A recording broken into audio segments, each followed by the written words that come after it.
السلام علیکم ویورز، انمول سٹار میں آپ کو ویلکم کہتا ہوں۔ آج ہم آپ کو بتائیں گے 6 ستمبر 1965 کی جنگ عظیم کے معجزات۔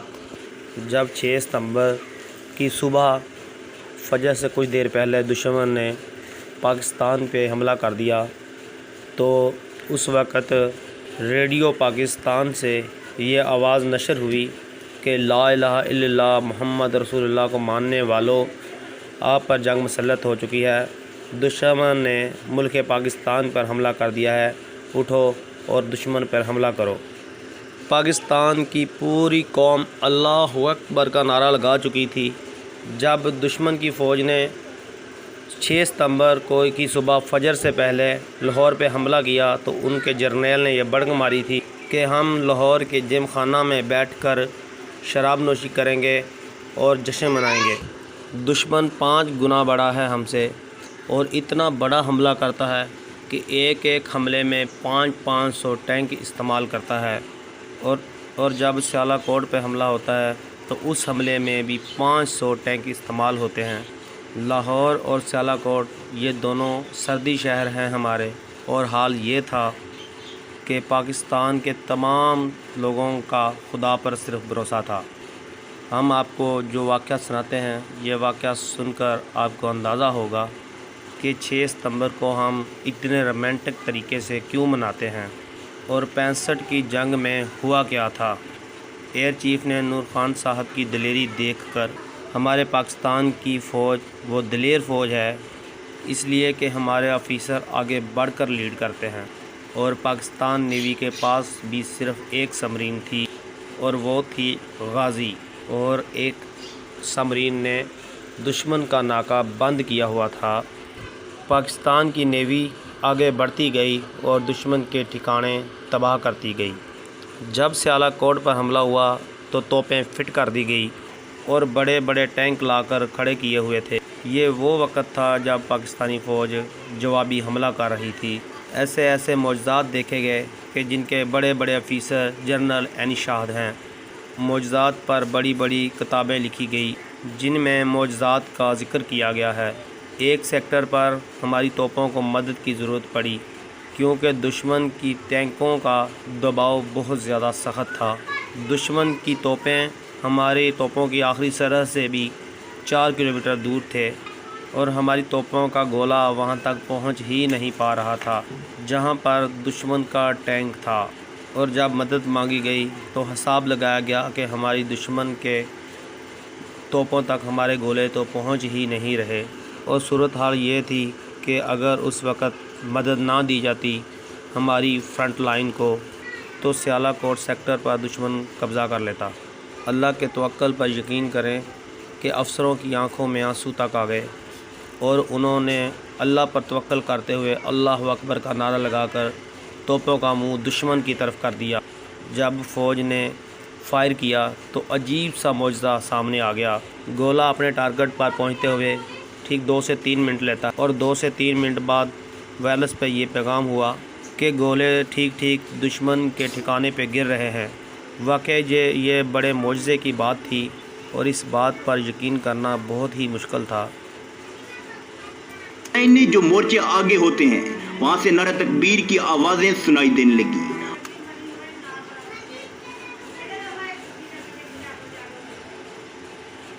اور ہماری فرنٹ لائن پر جو مورچے آگے ہوتے ہیں وہاں سے نعرہ تکبیر کی صدائیں آنے لگیں، اور یہ آوازیں آنے لگی کہ گولے ٹھیک دشمن کے ٹینکوں کے بیچ گر رہے ہیں، اور جو گولے ہمارے ٹینکوں سے دشمن کے ٹینکوں پہ گرائے جا رہے تھے ان کی حد سے بھی دشمن کے ٹینک 4 کلومیٹر تک دور کھڑے تھے۔ نہ اس سے پہلے ہماری توپوں نے اتنی لمبی رینج میں فائر کیا اور نہ اس کے بعد، اور جب اللہ کی مدد کی ضرورت تھی تو اللہ نے اپنی مدد بھیجی۔ یہ واقعات ہزاروں کتابوں میں لکھے گئے ہیں، اور ایسے کئی واقعات ہوئے ہیں۔ جب 65 کی جنگ شروع ہوئی تو ممتاز مفتی لکھتے ہیں کہ مسجد نبوی میں لوگوں نے حضور اکرم صلی اللہ علیہ وآلہ وسلم کا دیدار کیا۔ لوگ کیا دیکھتے ہیں کہ رسول اکرم صلی اللہ علیہ وآلہ وسلم جنگی لباس میں ہیں اور ان کے ساتھ جنگ بدر کے شہداء ہیں۔ اور پاکستانی مدد کے لیے تیار ہیں، اور پاکستان پہ حملہ ہوا ہے اور ہم نے اس کا دفاع کرنا ہے۔ یہ باتیں ممتاز مفتی نے لکھی ہے، کتابوں میں چھپی ہیں، اخباروں میں چھپی ہیں۔ یہ باتیں ہم اپنی طرف سے نہیں بنا رہے۔ دشمن کے جہازوں کو یہ ذمہ داری دی گئی تھی کہ راوی کے پل پر حملہ کرنا ہے اور پل کو گرانا ہے، اور وہ پائلٹ پکڑا گیا۔ جب اس کو پوچھا کہ پل تو تمہارے سامنے تھا، تم نے حملہ کیوں نہیں کیا؟ اس نے کہا کہ مجھے تو ایک پل پر حملہ کرنے کو کہا گیا تھا، مگر وہاں پر تو 6 پل نظر آ رہے تھے، مجھے نہیں پتہ تھا کہ کس پل پہ حملہ کرنا ہے۔ اور یہ باتیں دشمنوں نے کہی ہیں جو اس وقت پکڑے گئے تھے۔ انہوں نے کہا کہ ہم نے دیکھا کہ کالے لباس میں کچھ فوج تھی اور ان کے ہاتھوں میں تلواریں تھیں، اور ان تلواروں سے چمک نکل رہی تھی، اور وہ فوج گھوڑوں پر سوار تھی، اور یہ ساری باتیں دشمن کے پائلٹس کی ہیں۔ انہوں نے بتایا کہ ہم لگاتار بم گرا رہے تھے، مگر ایک بھی بم پھٹ نہیں رہا تھا۔ حضور اکرم صلی اللہ علیہ وآلہ وسلم فرماتے ہیں کہ فضائے بدر پیدا کرو، ملائکہ آج بھی تمہاری مدد کے لیے ضرور آئیں گے۔ جنگ بدر میں ہوا تھا ایسا۔ اللہ تبارک و تعالیٰ قرآن مجید میں فرماتے ہیں کہ میں نے جنگ بدر میں مسلمانوں کی مدد کے لیے 1000 ملائکہ کو مدد کے لیے بھیجا، اور یہ بات 1400 سال پہلے تک کی محدود نہیں ہے۔ مسلمان جب بھی پختہ ایمان کا مظاہرہ کریں گے تو ملائکہ ان کی مدد کے لیے ضرور آئیں گے، اور اس وقت 65 کی جنگ ایک خوبصورت مثال ہے ہمارے لیے۔ اور جب لاہور پر حملہ کیا گیا انڈین ڈویژن کی طرف سے، اور دشمن جرنیل اپنے فوجیوں کا حوصلہ بڑھا رہے تھے کہ لاہور صرف 3 سے 4 کلومیٹر دور رہ گیا ہے، ہمت کرو، تھوڑا سا رہ گیا ہے، اور تھوڑا سا اور کوشش کرو اور لاہور تمہارے قبضے میں ہوگا۔ اور پاکستانی فوج نے بھی ہمت کے ساتھ جسموں پر بم باندھ کر دشمن کے ٹینکوں کے نیچے لیٹ گئے تھے، جس سے دشمن کے ٹینک ہوا میں ایسے اڑ رہے تھے جیسے ہوا میں تنکے اڑ رہے ہوں۔ حقیقت میں لاہور 3 کلومیٹر دور نہیں تھا، 14 کلومیٹر دور تھا۔ اور جب فوجی جرنیل اپنے فوجیوں کا حوصلہ بڑھا رہے تھے، اور جب یہ ایک پاکستانی افسر زخمی نے سنا کہ انڈین فوجی یہ باتیں کر رہے ہیں، اور ہمارے پاک فوجی نے سنا، اور اس نے زخموں کی تاب نہ لاتے ہوئے سڑک کے کنارے کتبہ لگا ہوا تھا جس پر لکھا ہوا تھا کہ لاہور 14 کلومیٹر دور ہے، اس نے وہ کتبہ وہاں سے اکھاڑ لیا، اور پھر وہ رینگتے ہوئے کافی آگے تک گیا۔ وہاں پہ وہ کتبہ زمین میں پیوست کر دیا۔ وہاں پر اس نے اپنے خون سے لکھ دیا 14.2 بلڈی مائل، جس کو دشمن کبھی بھی پار نہ کر سکا۔ اس کے بعد شہیدوں کے آنے کا سلسلہ شروع ہو گیا۔ سارے مرد حضرات کام میں اتنے مصروف تھے کہ فوجی شہیدوں کو وصول کرنے کا کسی کے پاس ٹائم نہیں تھا، اور یہ ذمہ داری نفسوں نے سنبھال لی۔ اور جب فوجی افسروں نے یہ دیکھا کہ نفسیں فوجی شہیدوں کو اٹھا رہی ہیں اور پھر سائیڈ پہ رکھتی جا رہی ہیں، فوجی افسر نے اپنے یونٹ میں جا کر کہا کہ شاباش شیرو، سینے پر گولی کھانا، تمہاری مائیں اور تمہاری بہنیں تمہارا استقبال کرنے کے لیے پیچھے کھڑی ہیں، اور یہ نہ ہو کہ تم پیٹھ پہ گولی کھا کر آ جاؤ اور ماں اور بہنوں کے سامنے شرمندہ ہونا پڑے۔ سب نے یہ تھا جذبہ اس فوج کا۔ سب نے اس وقت وہاں پر قسمیں کھائیں کہ ہم سینے پر گولی کھائیں گے اور شجاعت سے لڑیں گے۔